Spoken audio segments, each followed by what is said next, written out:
Mi kao razumna bića smo vrlo neobični po tome što kada odem u prirodu i kada posmatram druge vrste, pse, mačke, divlje životinje, čak i insekte ili akvarijumske ribice, recimo, imam osjećaj da oni duboko poznaju svet u kome žive, da osjećaju smisao sveta u kome žive. Međutim, čovek svojim razumom kao da je na neki način doživeo neku vrstu amnezije. Mi smo jedna zbunjena vrsta koja traga, ne znajući ni ko smo sami, ni koji je smisao našeg postojanja, i u svom tom traganju, nažalost, često se ponašamo vrlo agresivno. Mi smo jedna zla vrsta, generalno govoreći. Ja ne govorim ni za jednog pojedinca, ali kao vrsta, kada bismo nabrajali različite dostignuća čoveka, to su uglavnom destruktivna dostignuća. I za dobro i za zlo. Naravno, sa druge strane imamo fantastičnu sposobnost da razumemo neke procese i u nama samima i u svetu u kome živimo. Kada pogledamo svu ovu tehnologiju koja nam pomaže, tu tehnologiju je zapravo izmislio ljudski um. Tako da je ljudski um na neki način i blagoslov i kletva, i mi ćemo danas upravo proučavati ljudski um. Iz ljudskog uma dolazi dobro i zlo i često ljudi koji proučavaju duhovne teme smatraju da ono što je duhovno, što je nematerijalno, to je dobro i pozitivno, ono što je materijalno, to je zlo.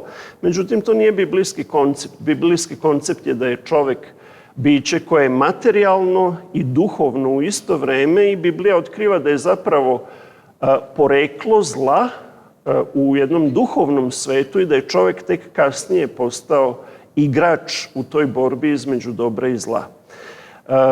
Da bismo razumeli nas same, treba najpre da proučavamo naš um, a kažu naučnici, ja nisam u potpunosti siguran, dakle ja ću govoriti o funkcionisanju mozga, ali nisam u potpunosti ubeđen da je sve bazirano na nekim materijalnim hemijskim procesima u našem mozgu, ali bilo kako bilo, ovde vidimo jednog čoveka koji posmatra preparat ljudskog mozga i budući da nauka, mi ćemo krenuti odatle, pa ne znam, vidjet ćemo dok ćemo stići na ova 3 predavanja, budući da nauka smatra da je sedište našeg uma, našeg razuma u mozgu, mozak bi bio jedini organ koji razume svoje postojanje, koji je samosvestan svog postojanja. Da, mi imamo čitavo telo, ali mozak je taj koji shvata posmatrajući drugi mozak, da, to sam ja na neki način.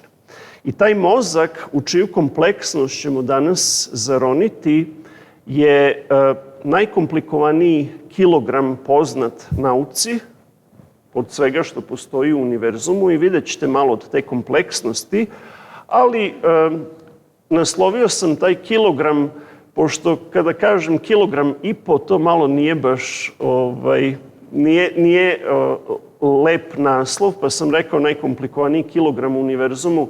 Ljudski mozak u proseku je 1,5 kilogram težak, dakle 1,5 kilogram, mada dakle, može da varira i oscilira, naravno, kao i sve druge osobine čoveka. Ono što je zanimljivo, mnogi ljudi za koje je zaključeno da su bili genijalni su imali mozak nešto manje veličine, neki su imali nešto već, tako da veličina zaista nije bitna kod mozga, što je jedno od pitanja kojima ćemo se baviti sutra. Dakle, u čemu je ta kompleksnost, u čemu je ta jedinstvenost ljudskog mozga, ali je svakako jedan od najzanimljivijih objekata koji postoje, i nauka proučava objekte tako što ih izoluje od njihove okoline, tako da ćemo mi pomalo izolovano posmatrati mozak, ali ću ja pokušati da dam jednu sintezu, da ga posmatramo kao deo ljudskog bića.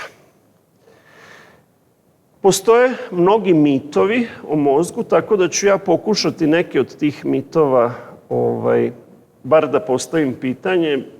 Mislim da je pretenciozno reći da raskrinkam. Ima jedan sajt Raskrinkavanje koji u suštini nema mnogo šta sa činjenicama, tako da su to postali neki politički pojmovi i propaganda, tako da ja neću govoriti ni o kakvom raskrinkavanju, čak i ako je evolucija u pitanju, ali postoji jedno mišljenje koje sam čuo od mnogih ljudi, najpre od mog oca kad sam bio dete, a to je da naš mozak radi samo sa 10% kapaciteta. Verovatno ste čuli to.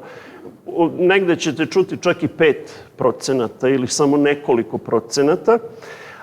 A ovde možemo videti na ovom slajdu aktivnost mozga, gde je crvenim i belim najaktivnija zona, pa onda kako idemo prema zelenom i plavom, to je manje aktivna zona mozga. Naravno, ovo je samo jedna strana mozga posmatrana. Mozak je simetričan, dakle ima dve polovine ili dva lobusa. I ovo su zone mozga koje su aktivne kada vidimo reči, dakle kada čitamo, kada očima posmatramo reči, onda deo mozga koji je povezan sa našim očima prepoznaje slova i reči i njihovo značenje. Kada čujemo reči, kao recimo sada, onda drugi deo mozga koji analizira zvučne signale je više aktivan, a kada govorimo reči, onda mi treba da generišemo te reči određenim pokretima naših usta i na jedan vrlo složen način, onda ponovo jedna sasvim druga zona mozga je aktivna i kada razmišljamo koje ćemo reči iskazati i kako ćemo oblikovati rečenice, to je ponovo jedna sasvim druga zona.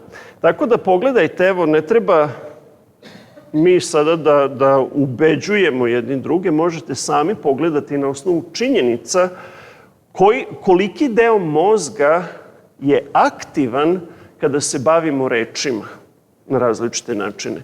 Drugim rečima, ako ove 4 slike preklopite u jednu, da li će to biti samo 10% mozga koja je aktivna ili je prilično jasno da je ceo mozak aktivan, je li tako? Dakle, naš ceo mozak je aktivan, međutim, kada govorimo o 10% mozga ili kada govorimo o nekim sposobnostima, recimo telepatija, da prenosimo misli bez govora, svakako da postoje neke indicije, to je sad već domen parapsihologije koga ćemo se sutra dotaći, svakako da postoje neki zaključani fajlovi, neke zaključane fioke u našem mozgu, ali sa druge strane, dakle, naš mozak je stalno aktivan, ceo naš mozak je aktivan. Tako da treba biti oprezan sa svim tim. A opet, mi kao ljudi imamo memoriju, imamo sećanja i ja se recimo kod nekih ljudi to doseže dublje u detinjstvu, u rano detinjstvo. Prva moja sećanja su negde kada sam bio 3,5-4 godine. Neko se seća kada je bio 2 godine.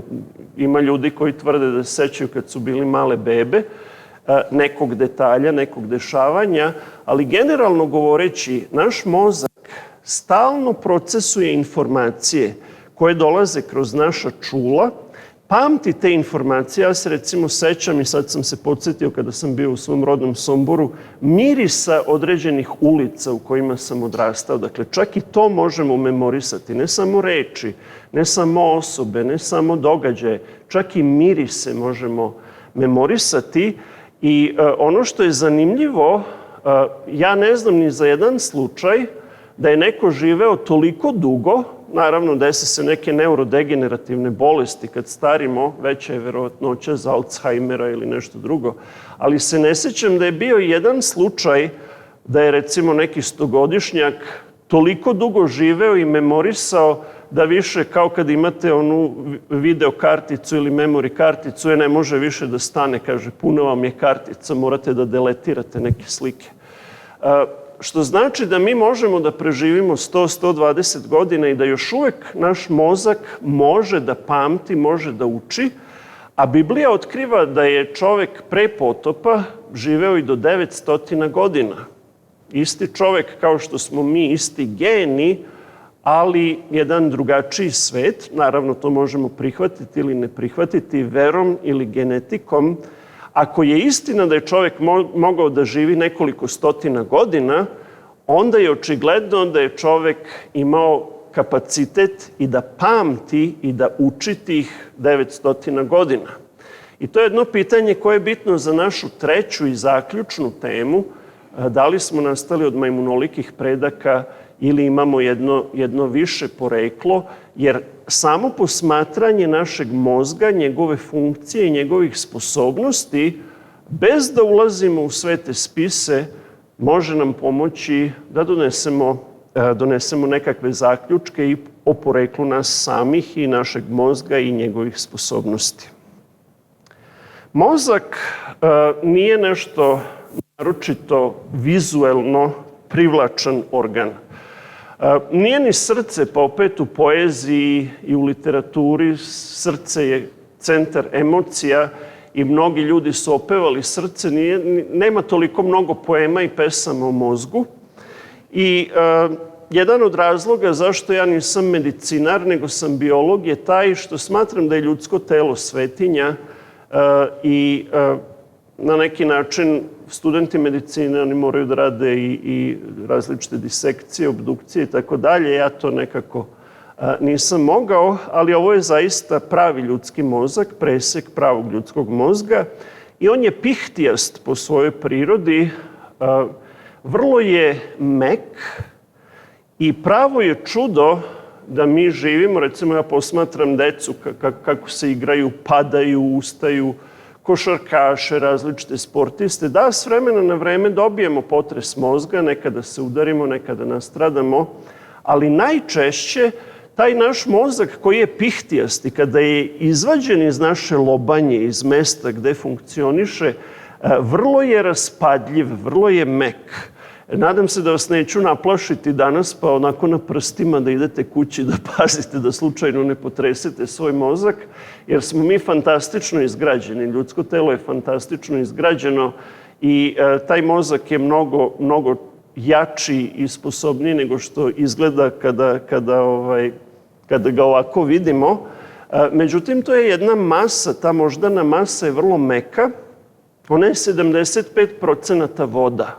Dakle, naš mozak je uglavnom od vode, a drugih 25%, ne baš potpuno 25%, ali dobrih nekih 15%, ako ne i više, su masnoće. Tako da, gledano samo po svom sastavu, mozak nije nešto naročito, ali vidjet ćete kakve tajne i kakve fantastične strukture leže u mozgu. Naravno, nemamo u jednom predavanju vremena sada da prođemo kroz kompletnu anatomiju i fiziologiju mozga. Studenti medicine to uče mesecima, ako ne i godinama, ali samo nekoliko stvari da pomenem, a jedna su komore koje postoje u našem mozgu, moždane komore. Moguće da ste čuli ili da niste čuli za to. Kada pogledamo mozak, evo ako vratim slajd, te moždane komore baš neće biti jasno vidljive. Međutim, one postoje, ovde schematički prikazano, postoje u našem mozgu i u njima se nalazi tečnost. Ta tečnost se nalazi i oko mozga. Drugim rečima, naš mozak pliva kao u jednoj tegli. Ušuškanje, zaštićenje od potresa, ta tečnost je unutra u ovim komorama i spolja oko mozga, ona hrani mozak, ona je bitna da odvodi različite štetne produkte, jer kada razmišljamo, proizvodimo i neke štetne produkte, pa zaista može čovjek da se umori od razmišljanja. To znači da se nagomilavaju te hemikalije, onda nam je potreban san, potreban nam je oporavak. Vrlo malo ću se dotaći sna. Sutra nećemo imati dovoljno vremena da sve aspekte osvetlimo, ali uglavnom postoje moždane komore ispunjene tečnošću koje su neka vrsta unutrašnjeg vodenog skeleta koji omogućava da mozak ima svoju trodimenzionalnu formu. Te moždane komore su bitne i za rast mozga, za nastanak mozga i na neki način zapravo moždane komore svojim formiranjem formiraju naš mozak i naduvaju ga kao neku vrstu balona. Vidjet ćete kako to funkcioniše. A kada govorimo o tim moždanim komorama, ja istovremeno me zanimaju mnoge stvari, pa me tako zanima i egiptologija. Nekako me to asociralo na Keopsovu piramidu i tamo postoje nekakve komore i da li postoji veza između jednog i drugog, možda na drugom ili trećem predavanju ću malo više reći o tome, ali naše proučavanje mozga koje je tu u našoj glavi, ja ne znam koliko često smo svesni, možda i bolje da nismo svesni, da tu u nama, tu se nalazi taj mozak, tu se nalazi to srce i svi organi. Ne vidimo ih jer tako smo lepo ušuškani u koži, pa onda imamo još i odeću preko toga, ali mi smo mašine koje rade na jedan vrlo neobičan način i često nismo svesni svega što u nama postoji. Kako se, dakle, mozak formira? Ja ću sutra govoriti više o razviću mozga, ono je fantastično, jer mozak je najkomplikovaniji kilogram univerzuma. Mozak je komplikovaniji od bilo kakvog kompjutera koji postoji na analognoj tehnologiji. Jedino možda ovi novi kvantni kompjuteri koji su meni lično misteriozni i baš nisam siguran da razumem kako funkcionišu, ali generalno govoreći ovi kompjuteri koji rade na 0 i 1, digitalni i svi ostali, ne postoji kompjuter sa takvim kapacitetom kakav je kapacitet ljudskog mozga. Pa ipak znamo da postoje različite fabrike koje proizvode čipove i procesore i onda ih uklapaju da bi se napravio kompjuter.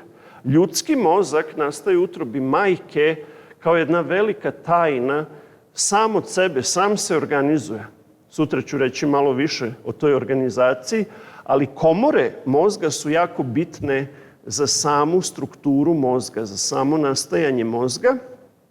I mi biolozi kada proučavamo čoveka, ne možemo baš da maltretiramo čoveka, nije etički, pa onda često maltretiramo neka druga živa bića, što takođe nije etički, ali je nekako više prihvatljivo. Tako da u biologiji razvića, koja je moja uža stručna oblast kojom se bavim, često koristimo embrione ribica, ovo su zebraste ribice ili zebrice, koje po svojoj građi su u suštini, pošto su kičmenjaci, na mnoge načine vrlo slične čoveku, pa tako i u formiranju mozga, u ranim fazama formiranja mozga. Ali ono što je fascinantno jeste da embrionalno razviće ove ribice se dogodi u toku od 24 sata. Dakle, od poleganja ikre, oplođenog jajeta, do izleganja ribice prođe samo 24 sata, jedan dan. Dok za čoveka ta organogeneza traje 3 meseca, tako da ubrzano možemo videti kod ribe razvoj mozga. I u ranim fazama razvoja mozga, to je nekih 18 sati posle oplođenja, ovde vidimo oči i vidimo centralni nervni sistem koji u to doba razvića je samo jedna tuba, jedna cev. I ako se ubrizga boja, vitalna boja koja neće štetiti organizmu, dakle organizam ostaje živ, razvija se dalje, ali nam je ta boja, u ovom slučaju crvena boja, marker da vidimo šta se dešava. Ako se ubrizga u ovoj fazi, onda ćemo videti kako nastaju moždane komore. I za samo nekoliko sati vidimo kako se ta boja širi i mozak dobija svoju formu. Kao balon koji se duva ili kao recimo staklari. To je jedan jako težak zanat kada od otopljenog stakla, duvajući kroz one metalne cevi, staklari oblikuju različite forme od stakla, duvajući u to staklo. Tako na jedan vrlo sličan način, kao jedan balon koji se naduva, nastaje mozak. To što se dešava kod ove ribe, dešava se i kod čoveka. Dakle, u našem ranom razviću, naš mozak se naduva kao jedan balon i onda u tom balonu se dešavaju neke druge stvari. Sad postavlja se pitanje kako se taj balon naduva, ko naduva naš mozak, kako to funkcioniše.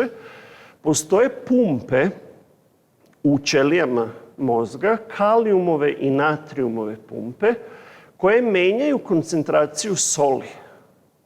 I menjajući koncentraciju soli, voda počne da ulazi u komore koje su formirane i vrlo brzo naduva te komore. Tako da na jedan jednostavan način osmoze, verovatno svi smo mi učili u školi o osmozi, dakle osmotski pritisak naduva naš mozak. Zvuči jednostavno, ali vidjet ćete da je mozak mnogo kompleksniji.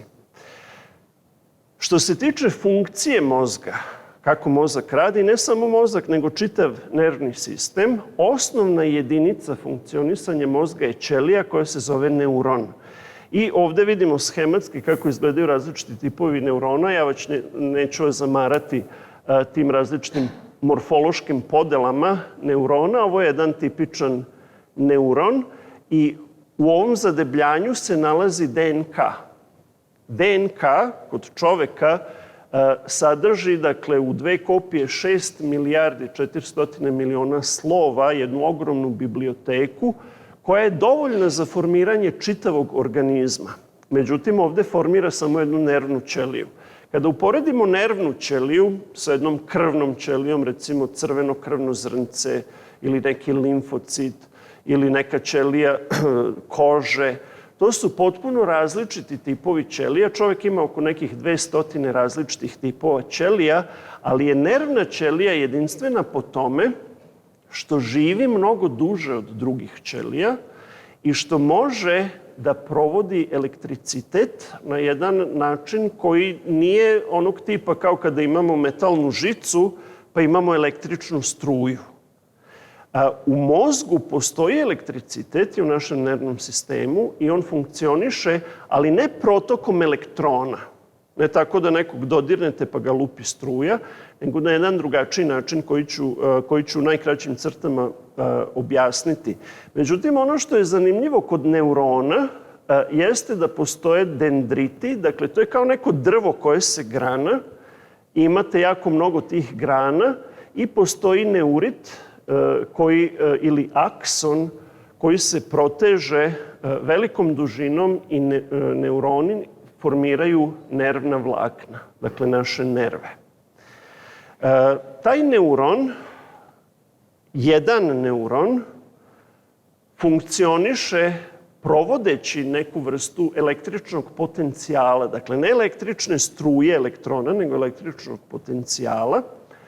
I na taj način, kada provodi električni potencijal ili kada ga ne provodi, kada nije aktivan, neuron funkcioniše slično kao naši kompjuteri. Ima struje, nema struje, uključeno, isključeno, 0, 1. Tako da je to jedan informatički sistem gde svaka ćelija našeg mozga je zapravo jedna jedinica koja može biti ili uključena ili isključena. Tako da svaka naša misao, svako naše sećanje na neki način je upisano u neke od neurona našeg mozga. I sad se postavlja pitanje kako je moguće da ja čitavog života učim i pamtim gde sve te informacije stanu. Čovek ima 100 milijardi neurona u svom mozgu. Dakle, 100 milijardi neurona. I to je otprilike broj koliko ima zvezda u našoj galaksiji. 100 milijardi zvezda računa se da ima u našoj galaksiji. Računa se da ima 100 milijardi galaksija. Sad, različiti ljudi imaju različito mišljenje o kosmologiji, ali to je tako neki zvaničan stav. Drugim rečima, koliko je zvezda na nebu, toliko je neurona u našoj glavi. Dakle, ne trebamo mi da prođemo svet i da otkrivamo nekakve tajne. Mislim da su sve tajne skrivene u nama samima, u našoj glavi. Postoji jedna takva kompleksnost da samo proučavajući sebe možemo doći do sličnih zaključaka kao kada proučavamo zvezdano nebo. Što se tiče mehanizma koji funkcioniše u svakom neuronu, on je takođe baziran na pumpama kalijuma i natrijuma. Dakle, ja sam pomenuo pumpe kalijuma i natrijuma u formiranju mozga, u naduvavanju mozga kao balona, ali kasnije svaki neuron takođe ima aktivne kalijumove i natrijumove pumpe. Ima nešto što se zove akcioni potencijal. Izvinjavam se što je malo naopako su ove slike. Uglavnom, dakle, natrijum je ion koji je pozitivno naelektrisan, koji se nalazi s polja izvan ćelije, a kalijum se nalazi unutar ćelije i oni formiraju određeni potencijal i kada se dogodi nervni impuls, taj potencijal se kreće duž vlakana neurona. I na osnovu toga, dakle, sve što mi radimo, mislimo, osjećamo je bazirano na tom aktivnom potencijalu i prostiranju aktivnog potencijala. Istraživači su izračunali da naš mozak radi na nekih 25 vati, sa 25 vati snage, što je vrlo mala količina energije koju naš mozak troši, međutim dovoljna je da upali sjelicu. Imate sjelice kada odete u prodavnicu, neki rade na 20 vati i tako dalje. Tako da ono što je Arhimed, čuveni grčki mislilac koji je dobio zadatak da izmeri koliko je jedna određena kruna, zlatna kruna, imala zlata u sebi, pa se onda setio da zaroni to u vodu i na osnovu istisnute vode da izračuna kolika je zapremina te krune. Setio se dok se kupao i rekao je eureka, što znači setio sam se ili otkrio sam. I često se koristi ta reč eureka i kažu ljudi upalila mi se lampica. Tako da mozak zaista radi na energiji na takav način da bukvalno može da upali lampicu. Da se vratimo na ćelijski nivo mozga, neuroni, kažem, su jedinstveni po tome što provode nervne impulse, ali su isto jedinstveni po tome što žive veoma dugo. Prosečna ćelija našeg tela se menja svakih 3-4 meseca, neki se menjaju jednom godišnje, 2 puta godišnje. Međutim, neuroni ostaju tu za ceo život.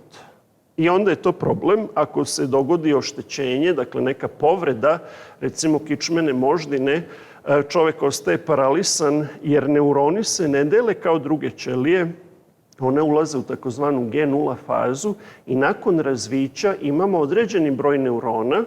Oni počinju da odumiru i sad u zavisnosti od životnih navika, ako konzumiramo alkohol, neke droge, ako ne spavamo dovoljno, odumiranje tih neurona je brže i naravno što manje imamo neurona, to je manja moć procesovanja, to manje imamo ćelija da zapišemo memoriju i tako dalje.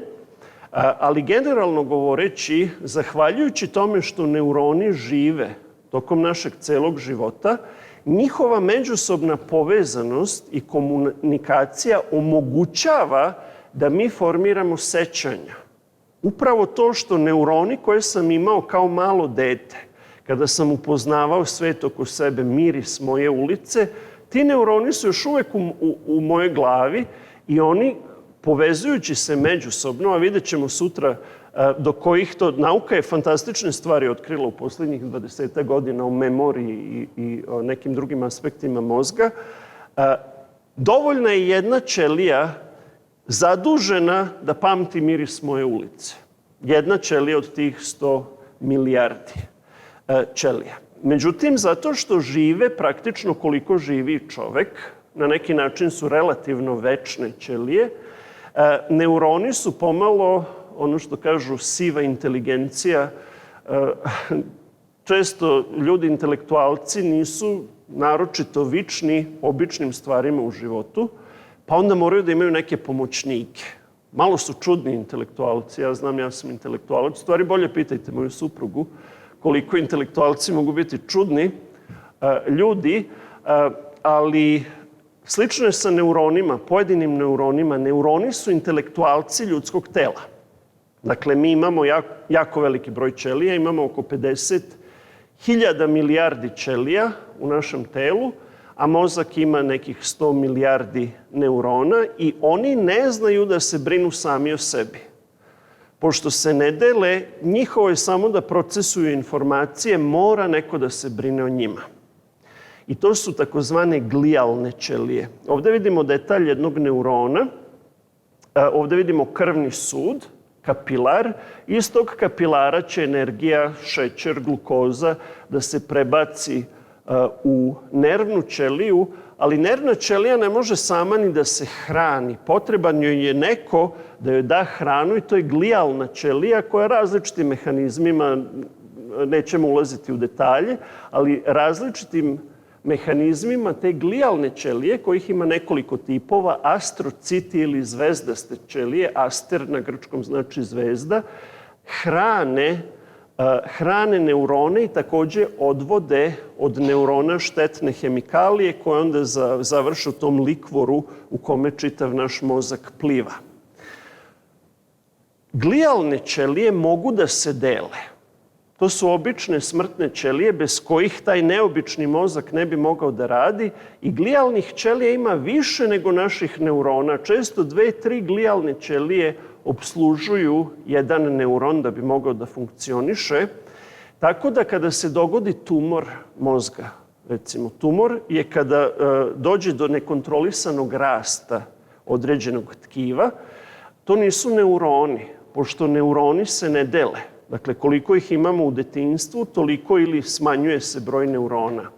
Nažalost, tumor mozga je tumor glijalnih ćelija koje se brinu o neuronima. Međutim, te glijalne ćelije imaju različite funkcije i jedna od tih funkcija, kao što sam rekao, je da hrane mozak i potrebni su krvni sudovi. Dakle, mozgu je potrebno da dobije šećer na koji radi. Mozak radi na glukozu. Tako da kada pojedete kašikicu meda, to je direktno gorivo na koje mozak radi. A isto tako odvode različite hemikalije i potreban mu je kiseonik. Mozak koristi ogromne količine kiseonika za sagorevanje glukoze. Da bi sav taj šećer i energija stigla do mozga i kiseonik i da bi se ugljen dioksid odvodio od mozga, svaki neuron, 100 milijardi neurona, mora da je u bliskoj vezi sa kapilarima, krvnim sudovima, i kada se izračuna koliko ima nervnih ćelija u mozgu i koliko ima kapilara, kolika je ukupna dužina kapilara, onda se dobije nekih 100.000 kilometara nervnih, ne nervnih, nego krvnih sudova samo u našem mozgu. 100.000 kilometara krvnih sudova u mozgu. I malo desi se, recimo mom ocu se desilo, izliv krvi u mozak, pukne neki kapilar. Ne smem ni da razmišljam. Koja je verovatnoća da se to ne dogodi? Koja je verovatnoća od tih 100.000 kilometara da se ne dogodi da neki kapilar ne prsne? To zaista mora da je nečija ogromna milost što mi funkcionišemo i postojimo, desi se ponekad, ali što možemo da funkcionišemo. Pa onda još gledam, ljudi urade stoj na rukama i sva ona krv krene u glavu. Što manje znate, to je bolje. Mene je zahvata, jer ja odmah zamišljam te kapilare i 100.000 kilometara kapilara i šta se sve dešava tamo. Ovde vidimo na jednom preparatu kako izgledaju važniji krvni sudovi mozga, ali na tom preparatu se ne vidi mreža kapilara. Praktično kapilari dolaze do svake moždane ćelije, ovo su samo veći krvni sudovi i kada ti veći krvni sudovi puknu, onda može da bude smrtonosno. Dakle, to je još jedan aspekt kompleksnosti mozga. Pokušajmo da zapamtimo neke brojke. Dakle, 100 milijardi neurona i 100.000 kilometara krvnih sudova u našem mozgu. Glijalne ćelije koje sam pomenuo, koje opslužuju naše neurone, ovo je jedan neuron sa svojim dendritima i onda sa aksonom. Neuroni međusobno komuniciraju i ta sposobnost procesovanja informacija zavisi od toga što neuroni komunicirajući, dakle oni provode talas na elektrisanja i taj talas na elektrisanja dođe do kraja neurona, ali onda mora da preskoči na sledeći neuron i to se dešava u sinapsama. Dakle, sinapse su veze između dva neurona, one funkcionišu na hemijskom nivou. Međutim, da bi se talas, taj akcioni potencijal širio relativno brzo, neophodno je da ti nervi koji jesu analogni nekoj žici kroz koju protiče struja, da imaju svoju izolaciju. Verovatno ste videli da kablovi koji provode struju u našoj kući ili u nekim aparatima imaju izolaciju, neku plastiku ili gumu ili tako nešto. Potrebno je da naši nervi imaju izolaciju I budući da se mozak sam organizuje, sam stvara, kako se ta izolacija okomota oko kablova našeg mozga. Verovatno ste čuli da mozak ima sivu i belu masu. Siva masa su sama tela neurona, a bela masa su kablovi. I to kada otvorite svoj kompjuter, kada otvorite kućište, mada u današnje vreme su uglavnom laptopovi, pa se ništa ne otvara. Kad se pokvari, bacite ga. Ali oni stari kompjuteri, kada otvorite kućište, gomila kablova unutra. Ta bela masa su kablovi koji imaju svoju izolaciju u našem mozgu. I postavlja se pitanje kako ta izolacija nastaje. Nastaje radom glijalnih ćelija. Neke glijalne ćelije hrane mozak, a neke glijalne ćelije postavljaju izolaciju, postavljaju kablove.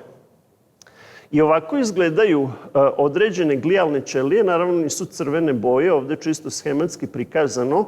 To je ćelija koja se umota kao palačinak oko aksona, dakle oko nerva, i pošto su ćelijske membrane uglavnom masnoće, fosfolipidi, onda na taj način, obmotavajući se oko neurona, ove glijalne ćelije formiraju izolaciju, dakle izolacioni materijal, tako da akcioni potencijal može da skače od mesta do mesta i na taj način se mnogo brže prostire.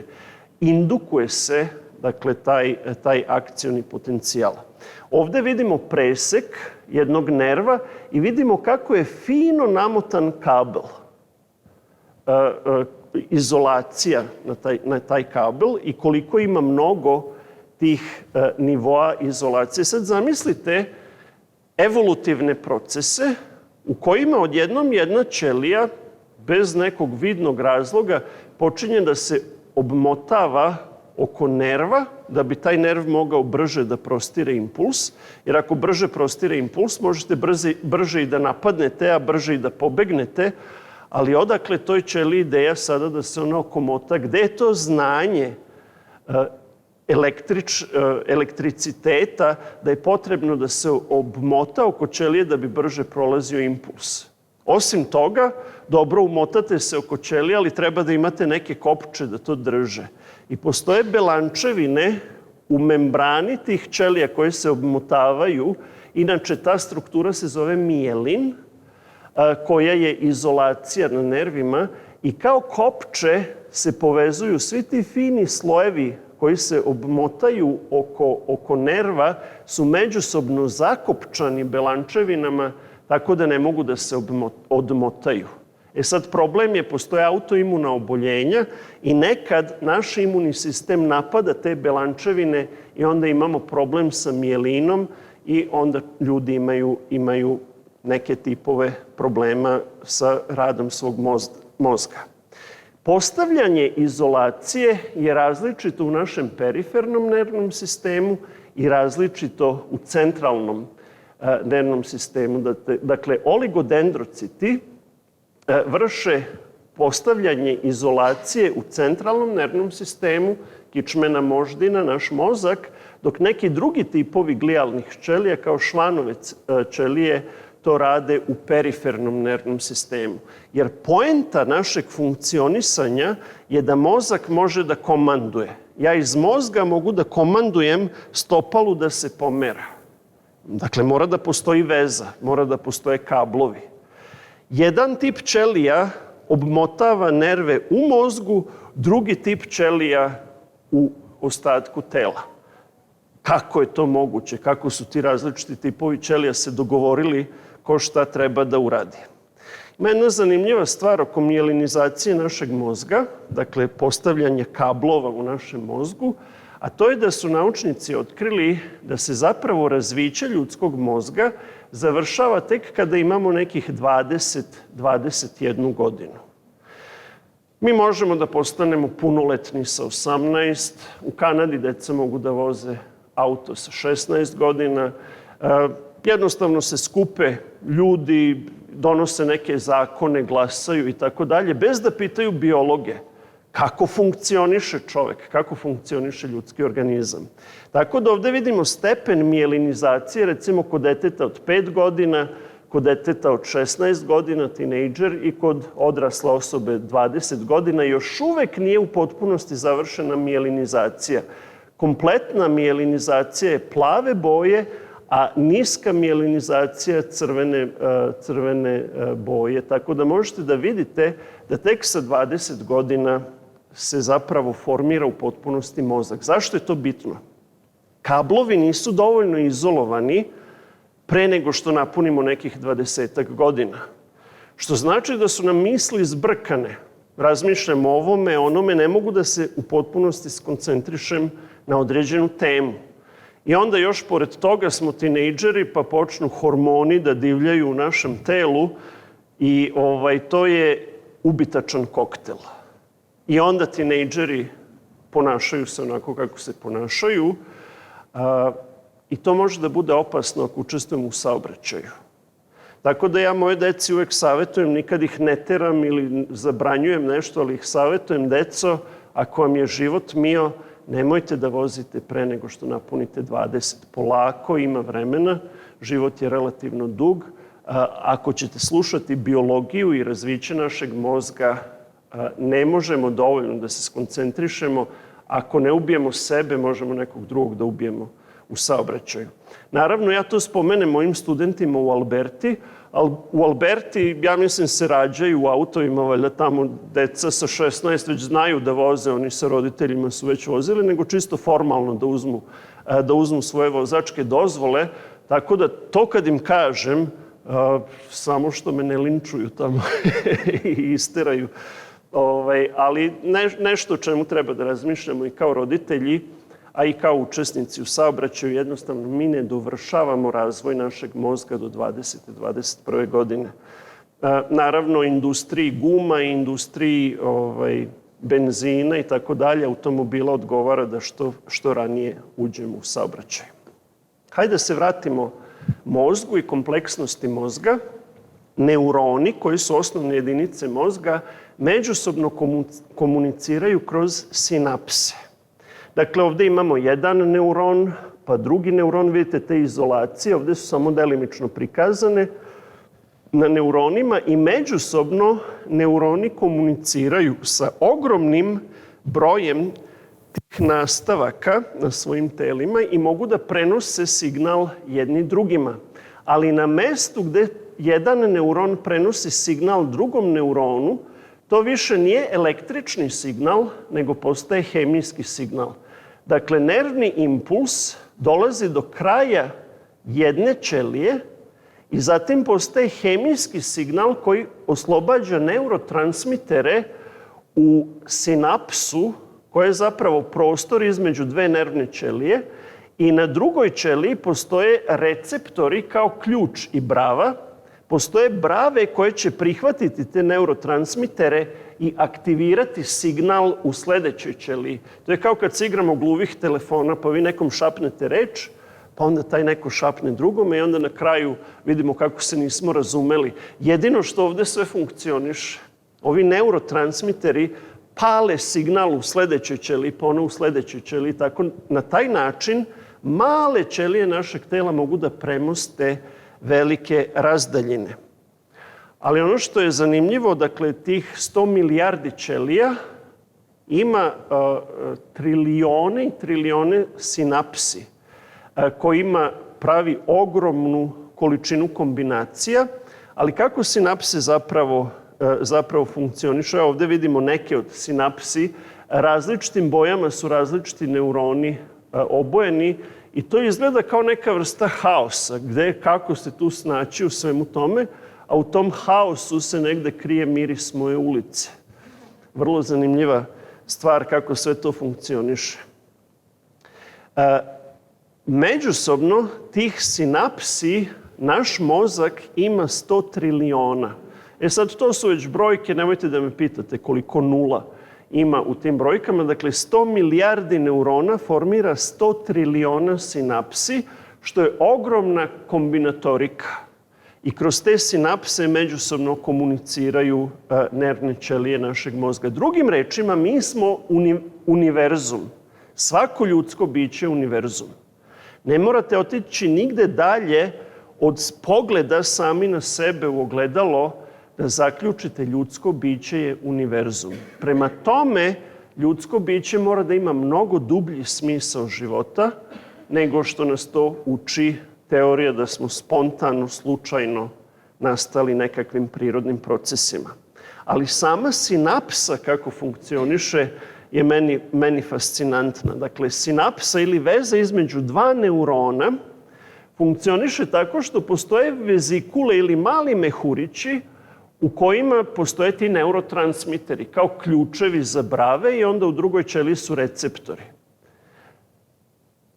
Vezikule se isprazne, dakle neurotransmiteri se isprazne i aktiviraju signal u drugoj ćeliji. I šta ćemo sad? Dakle, možemo da napravimo jedan signal u životu i to je sve, dakle, ostanemo kao biljka. Mora da postoji sistem recirkulisanja, dakle, ti neurotransmiteri moraju da se vrate u ćeliju, da se recirkulišu, da bi ponovo mogli da sledeći put aktiviraju istu ćeliju. Jer ja mogu sad da se setim mirisa moje ulice i onda mogu da je zaboravim godinu dana i opet se setim, ali taj put mora da je aktiviran stalno. Ili ako koristite jednu reč, recimo žuto, reč, apstraktna reč za žutu boju. Mogu sad da je iskoristim, pa mogu opet žuto. U međuvremenu taj put da ja izgovorim reč žuto je morao da se oporavi da bih ponovo mogao da kažem reč žuto. Da li vam se desilo nekad da ne možete da se setite nečega? Jao, na vrh mi je jezika, ne mogu da se setim. To može da bude zbog različitih uzroka, ali nekad je jednostavno sistem nije spreman da ponovo pošalje informaciju i onda posle razmišljate o nečem sasvim trećem i setio sam se eureka, onih 25 vata. Te sinaptičke vezikule, dakle, mnoge belančevine su uključene. Vezikule možemo da zamislimo kao male mehuriće ispunjene hemikalijama. I te vezikule, dakle, moraju da recirkulišu između dve nervne ćelije. Ovo su različiti neurotransmiteri. I to je tema za sebe. Dakle, različite hemikalije mogu da izazovu određena psihološka stanja, droge koje imitiraju neurotransmitere. Ovo su neki od tih neurotransmitera koji funkcionišu u našem mozgu. Drugim rečima, različite nervne ćelije koriste različite hemijske signale u sinapsama. Neki su za aktivnost, neki su za depresivnost i tako dalje. A ovde vidimo pod elektronskim mikroskopom vezikule. Dakle, ovo je jedna sinapsa. Koliko sinapsa ima u mozgu? 100 triliona.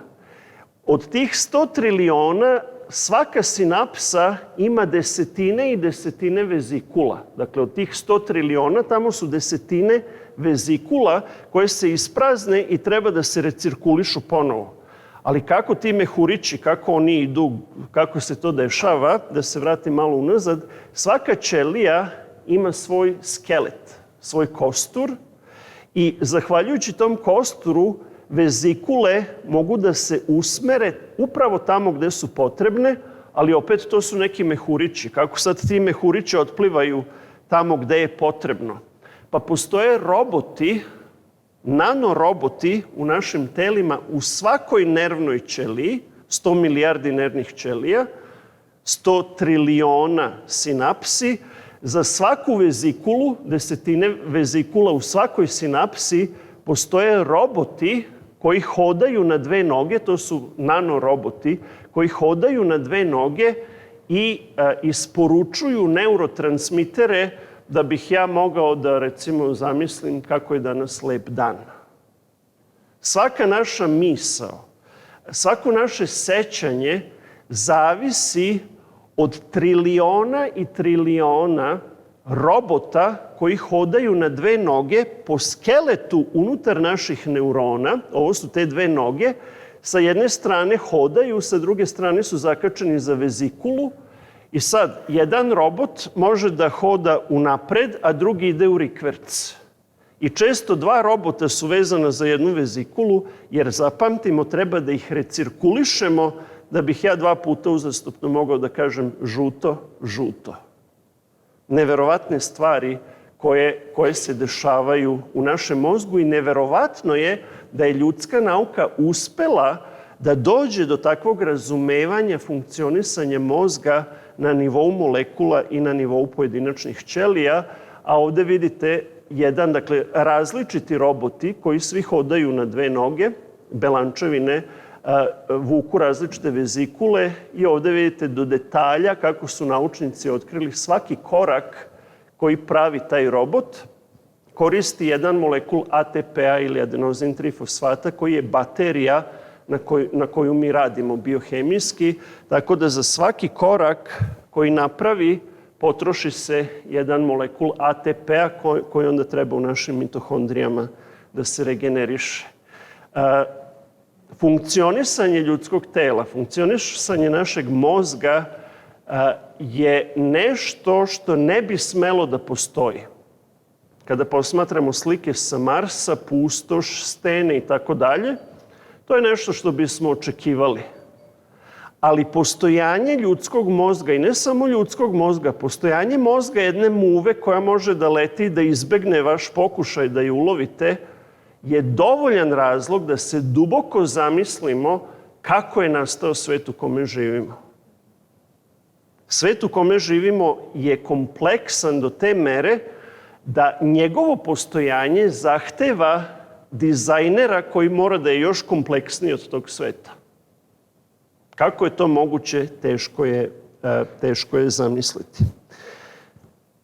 Ovo su principi, dakle, rekli smo 100 triliona sinapsi, ovo su nervni završeci, ovo je jedna nervna ćelija, a ovo su nervni završeci drugih ćelija. I sad, recimo, jedan od mojih neurona može da komunicira sa hiljadama drugih neurona i svaki neuron doprinosi samo malo svojim neurotransmiterima sve dok ne napuni čašu toliko da ispali sledeći signal. Jer u suštini može da bude samo uključeno i isključeno.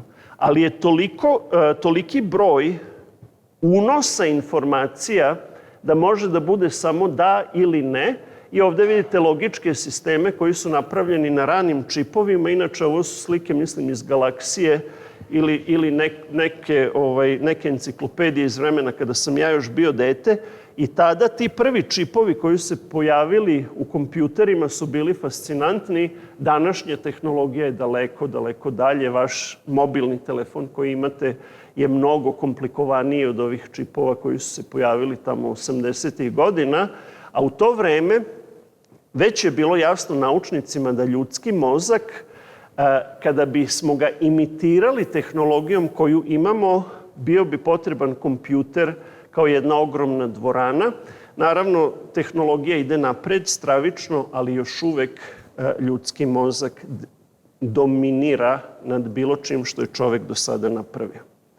Ima jako mnogo aspekata mozga, naravno ne možemo sve da pomenemo, da pomenem još par zanimljivih stvari. Jedno je Penfieldov čovečuljak. Dakle, bio je jedan kanadski istraživač koji je bio neurohirurg, koji je zapazio da kada čovjek dobije neko oštećenje mozga, to oštećenje mozga će direktno da afektira, dakle, bit će pogođen neki deo tela. I onda je počeo da radi eksperimente tako što je u mozgu nadraživao elektrodama određene tačke i ovde su one pokazane raznim logičkim simbolima, ne znam, krstić, krug, kvadrat i tako dalje.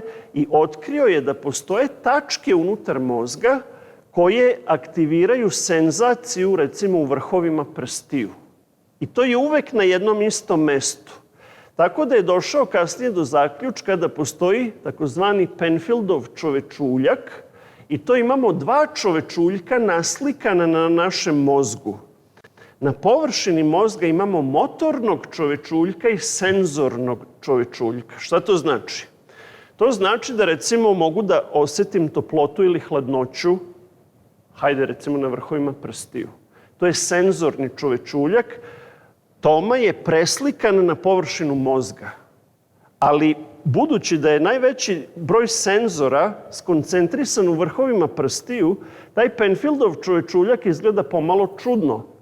Telo je prilično malo, ruke, šake su ogromne jer ljudske šake imaju fantastičnu mogućnost osjećaja i proizvodnje različitih pokreta i naravno usta, jer mi komuniciramo govorom.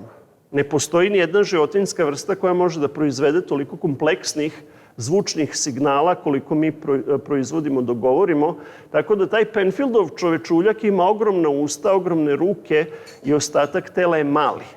I postoji senzorni Penfieldov čovečuljak, kada osjećamo nešto na našem telu, i postoji motorni Penfieldov čovečuljak, kada šaljemo signale, kada šaljemo instrukcije, recimo, hajde da pomerimo ovaj prst, ili sledeći. Tako da na površini ljudskog mozga imamo naslikana dva mala čovečuljka. Zamislimo sada evoluciju čoveka. Zamislimo da, ili prihvatimo na trenutak da je čovek nastao od ribe.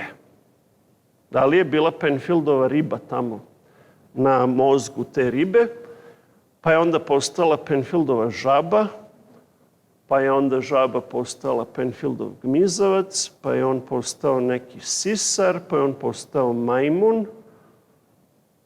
Da li je moguće da, pored svega ostalog što treba da se dogodi, svih izmena u genima i svega ostalog, da li je moguće da možda ti evolutivni procesi nisu zaboravili da stalno menjaju kroz evoluciju sliku tog bića, pa kako mi evoluiramo, tako se menja i nešto što je na kraju postalo čovečuljak.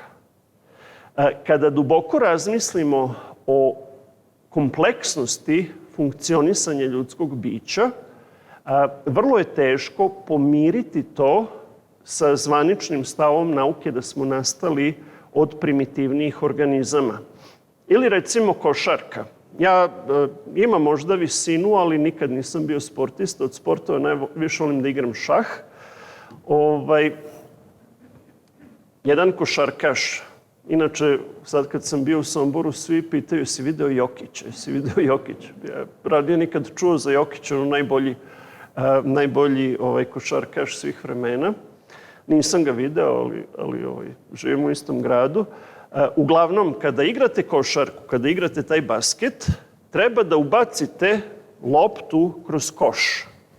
Sa različitih pozicija, sa različite daljine, i trebate da ocenite težinu te lopte, treba u mozgu da proračunate trajektoriju i onda ubacite da postignete koš. Iako izgleda kao da nema mnogo veze sa naukom, igrati košarku je visoko naučna stvar, ali ne na nivou naše svesti. Košarkaš ne izračunava parabole i tako dalje kako bi uspešno to uradio, ali naš mozak to radi bez naše svesti.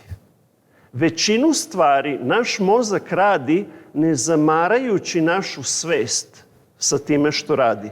I ovde su samo neki od tih neuralnih veza između neurona da bismo uspešno ubacili loptu u koš. I sad zamislite neurone, pa onda zamislite sinapse, pa zamislite vezikule, pa zamislite one robote, da biste ubacili jednu loptu u koš. A isto tako je sa bilo čime što radimo u životu. Naš mozak većinu funkcija obavlja tako da ne zamara našu svest. Bog nam je dao svest, ako prihvatimo da Bog postoji, da bismo uživali na neki način u životu, da bismo razmišljali o stvarima koje prevazilaze svakodnevno funkcionisanje.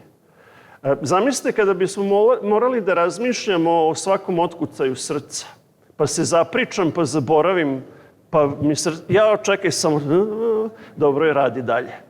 Ili da zaboravimo da trepćemo. Suše mi se oči, čekaj samo da trepćem. I tako milijarde funkcija koje naš mozak kontroliše ne zamarajući naš um.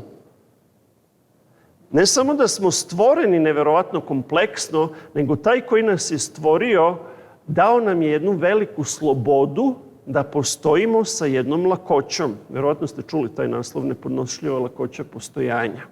To je zaista tako.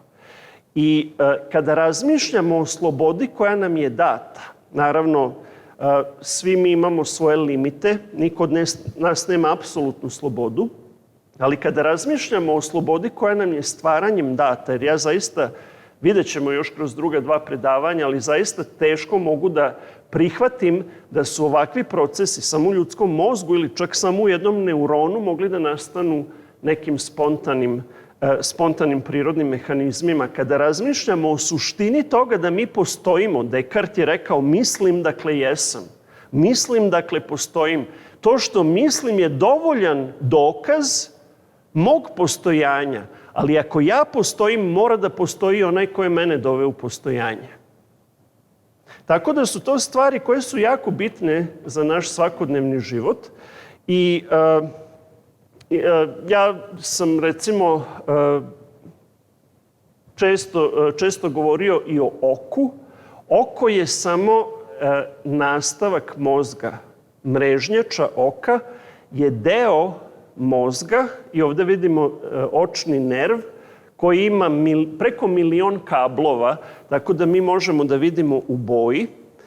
Naša mrežnjača delimično procesuje informacije, dakle imamo neurone u našoj mrežnjači i šalje signal unutar oka, oči su kamere, tako da nije samo mozak, nego taj mozak procesuje informacije, osjećaje koji ulaze, dakle, u naš sistem i onda, setimo se na početku, možemo da vidimo reč, možemo da čujemo reč, možemo da izgovorimo reč. Tako da čitava ova priča o mozgu je povezana i sa čulima. A čulo vida je jedno od najkompleksnijih čula.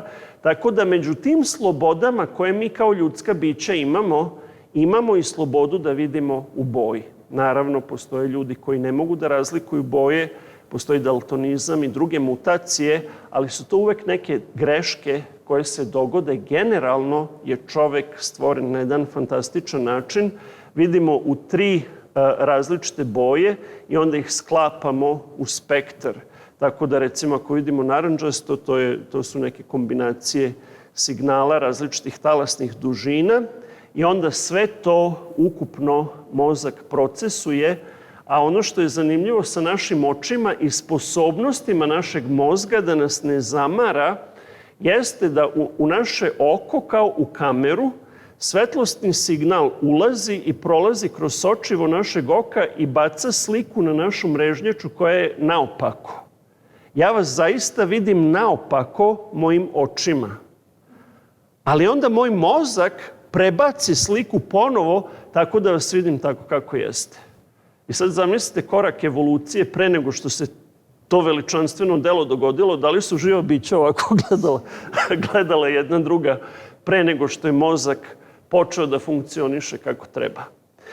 Kada duboko razmislimo o načinu kako funkcionišemo, onda je zaista postaje pomalo smešno i naivno prihvatati neke dogme iz 19. veka koje su možda bile dobro objašnjenje kada je Darwin živeo, ali danas kada poznajemo mozak na molekularnom nivou, kada poznajemo DNK, potrebna je velika revizija prirodnih nauka. Naravno, to će se vrlo teško dogoditi jer čovek razmišlja. Bez obzira što sve to funkcioniše, bolje je da ne razmišljamo o tome, jer više vrednujemo slobodu koja nam je data nego istinu. Da, imamo slobodu da budemo šta god želimo, da radimo šta god želimo, ali ako prihvatimo ideju da postoji naš tvorac koji nam je dao te milijarde nerava i svega ostalog u našim mozgovima i koji nas je oslobodio od obaveze da smo svesni svih tih procesa koji su neophodni za naše postojanje, onda mislim da nešto i dugujemo tom tvorcu. Barem da mu kažemo hvala na kraju dana u kratkoj molitvi ili barem da smo svesni, ako ne moramo da smo svesni treptanja i svakog otkucaja našeg srca, barem da smo svesni da postoji biće koje je stvorilo čoveka iz ljubavi.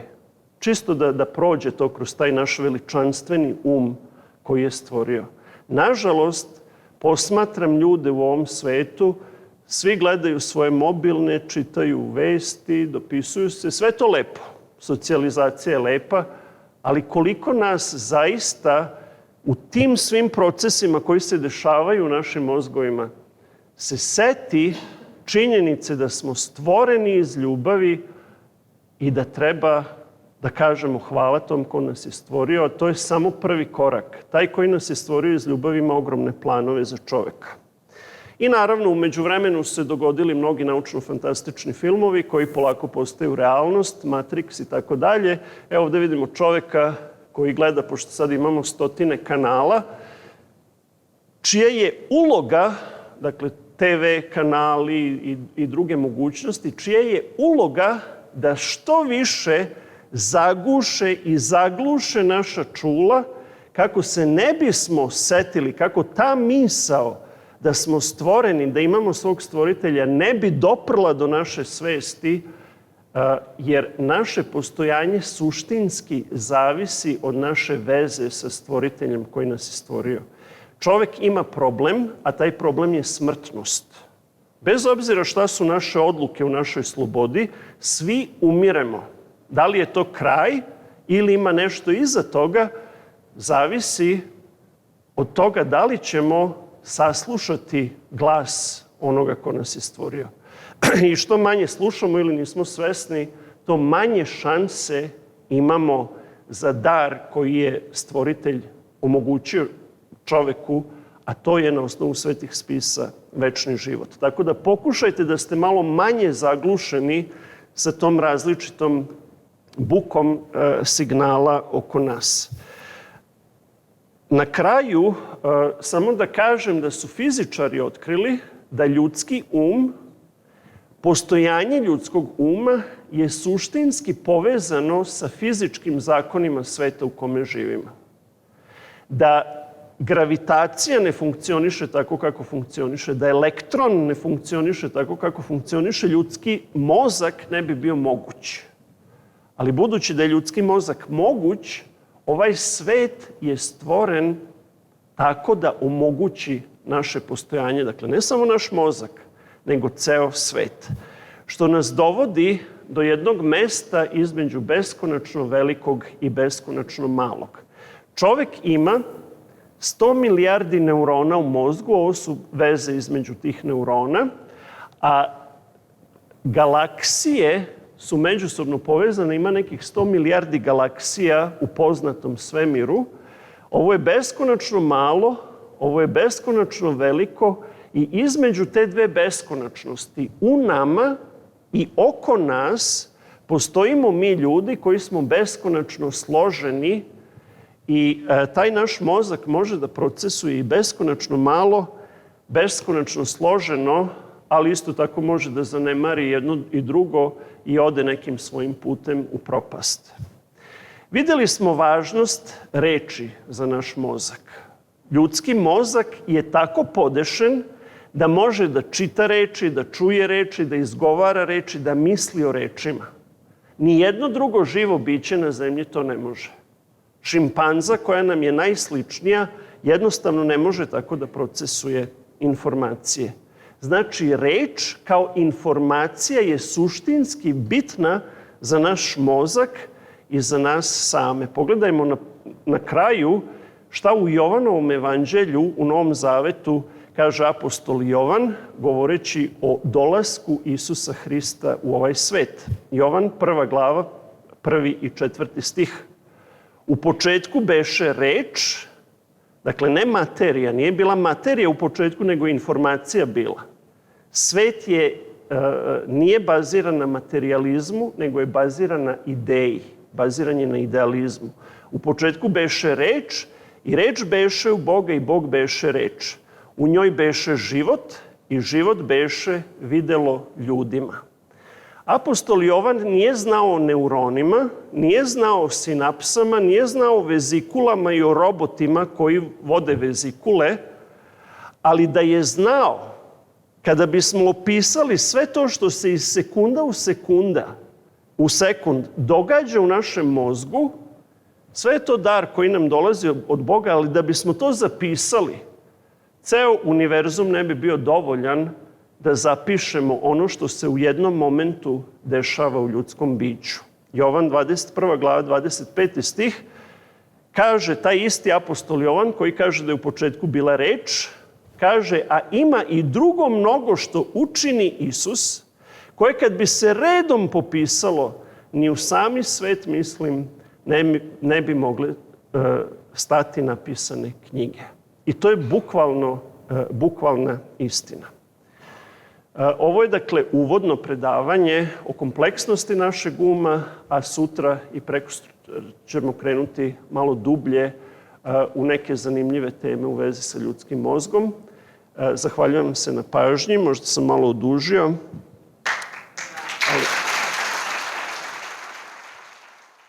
Otvorite vrata novim saznanjima uz knjige doktora Tomislava Terzina.